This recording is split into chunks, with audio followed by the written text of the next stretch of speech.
Hi guys, happy Friday. I'm checking in with you just like I said I would.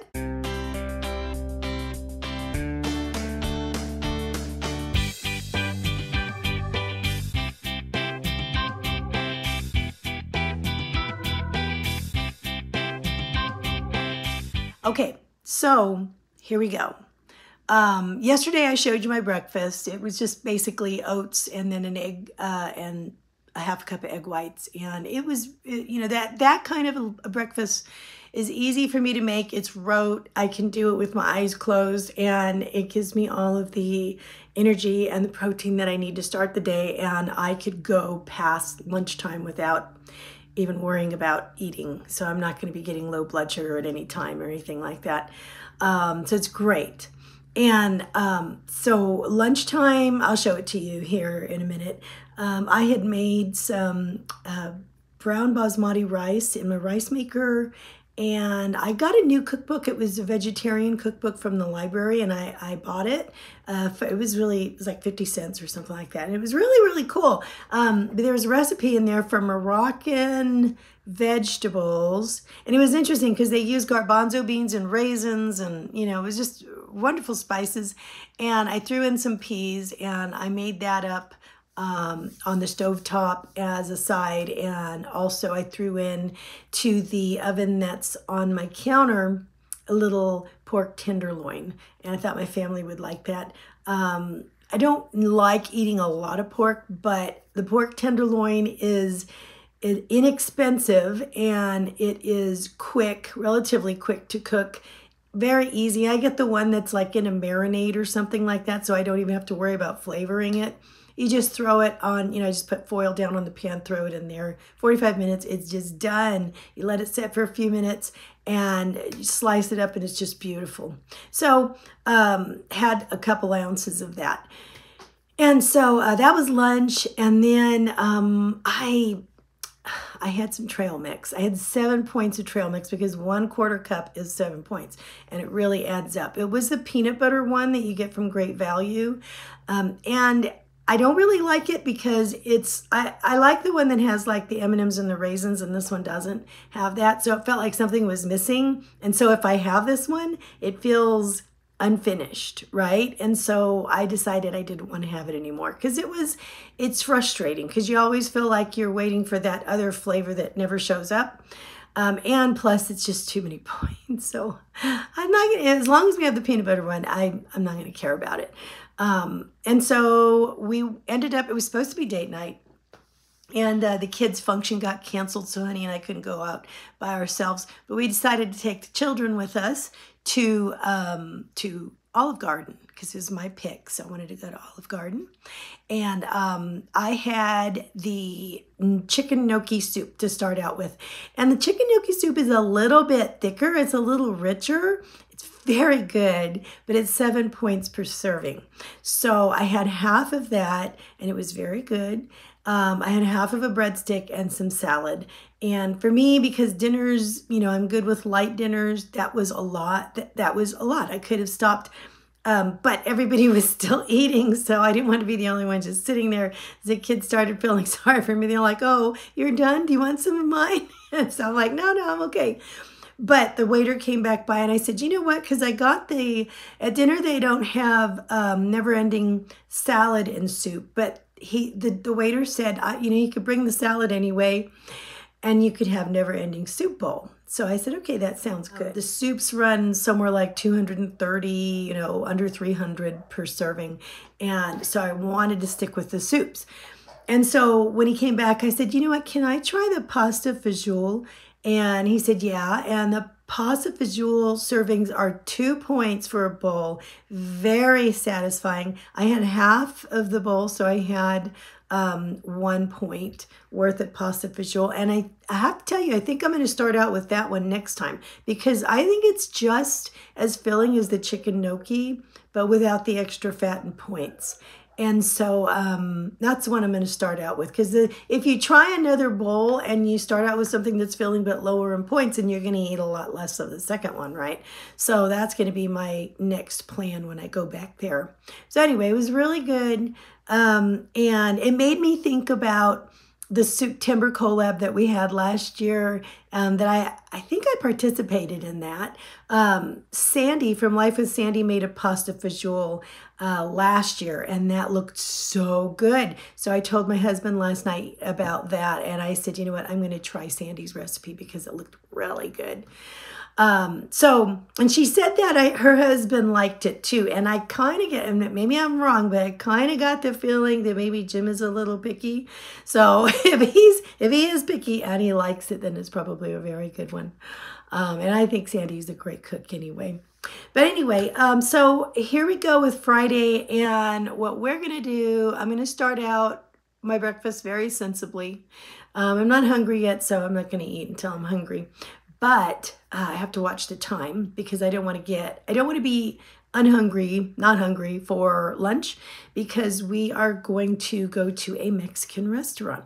And the reason why, normally we wouldn't, but the reason why is because we homeschool, and so we do all kinds of things that are interactive. We decided this year in teaching geography to the kids that we were going to, there's like, how many countries are there? There's like what? I've forgotten. I always get confused on this, 193 or 195 countries in the world. And I said, you know what? I'm going to pick 50 of those countries. I made a list of those, and I put them all in a bowl so that every week, at the beginning of the week, the kids will choose one of those, and we'll read it and go, okay, this week our country is, last week it was the Philippines. That was very interesting. This week it's Mexico.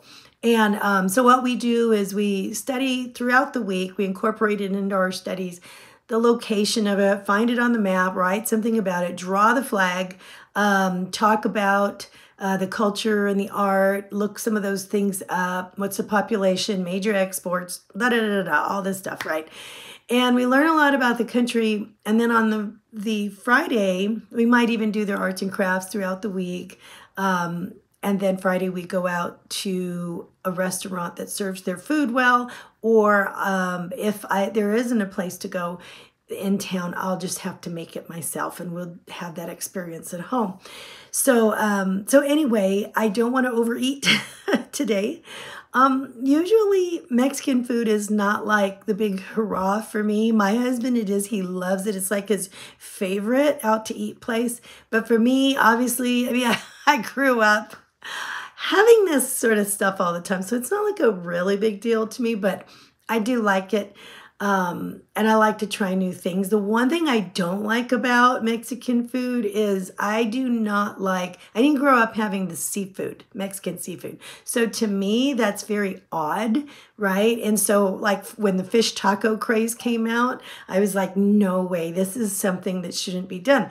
But I don't want to put a wall up and go, based on my ignorance, I don't want to say, oh no, yuck, you know what I mean? So one day, hubby and I, back during the fish taco craze, this is like 20 years ago, we went to a place. It was probably not, like an authentic place. It was a Mexican restaurant in one of the casinos, and we went there, and they went on and on about how they had fish tacos and fish nachos that were great and everything, seafood nachos. So I said, okay, great, let's try the seafood nachos. That sounds great. And it came to the table, and stuff could be burnt to a crisp, and I will not send it back. But I tried those seafood nachos. I don't remember what was on there. I know there was shrimp, and there were probably fish or something, but I tried it, and honestly, it was all I could do to keep it down.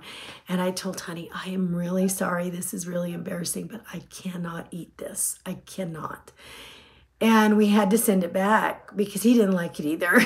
But I'm just like, that was my last chance with the fish tacos, Mexican food, seafood. And I know there are people who just swear by it and say, you ate the wrong ones. You should have had, something totally different.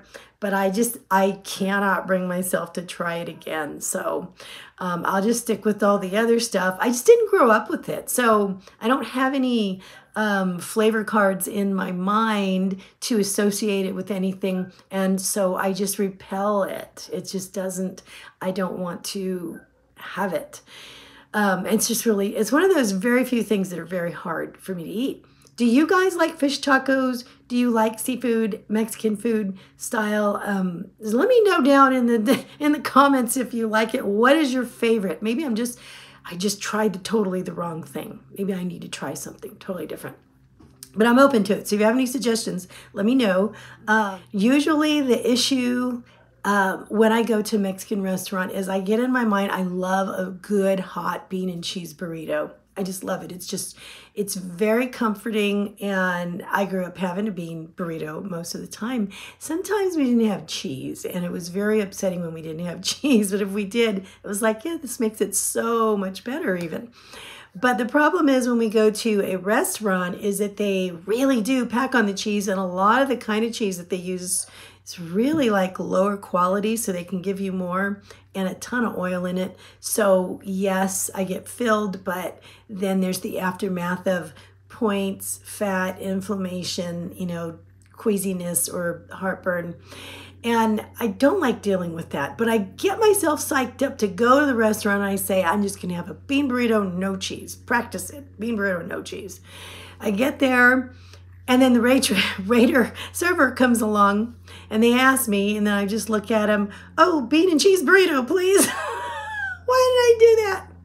And I do every time. I've never been able to get past that. So I don't know what's going to happen today. This is a pretty authentic looking place, so I don't know, maybe they'll have some new things that I'm just not used to from maybe different parts, you know, of Mexico.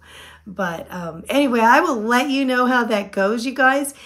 Do you have a plan for the weekend? Do you have a game plan? I'm going to do my best. What I really want to do this weekend is really just concentrate on whole foods as much as possible and make it as clean as possible. And that's my game plan. Very simple. Of course, I'm going to track. Of course, I'm going to show you that. That is my plan now. Whether it happens, you will see. So what's your game plan? Let me know. And let me know if you have any, you know, seafood recommendations in Mexican food.